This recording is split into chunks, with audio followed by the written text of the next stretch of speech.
いや今のところ何も決めてなかった気がする。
ってんのか。これは大体にしとかないととんでもないことになりそうやな。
をじゃあ掘って系でいいんですか？うん。あ、じゃあそっち掘るパイプ。あ、排水。ああ、そっか。こっち、あれは俺こっち今ずっと掘ってっちゃうけど。あ、本当。うん。そしたらとりあえず土をこっち側にやってもらおうかな。うん。オッケーです。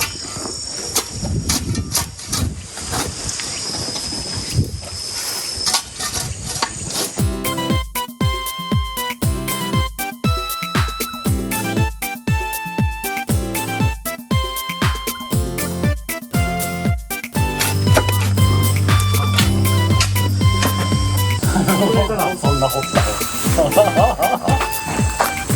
深さ的にでもここはあんまり深く掘っちゃうとおお、あれかな。早い。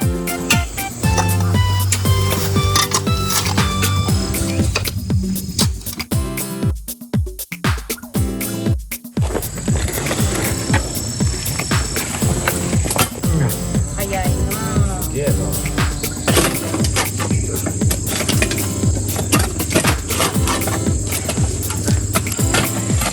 っていうか井戸掘るときカン君さえいてくれたら準備いらなかったんじゃない？いや無理じゃない。だってこんなのいっぱい出てきてるじゃん。もうこんなのとか出てきてたね。無理だね。これで採石入れちゃうか。さすが。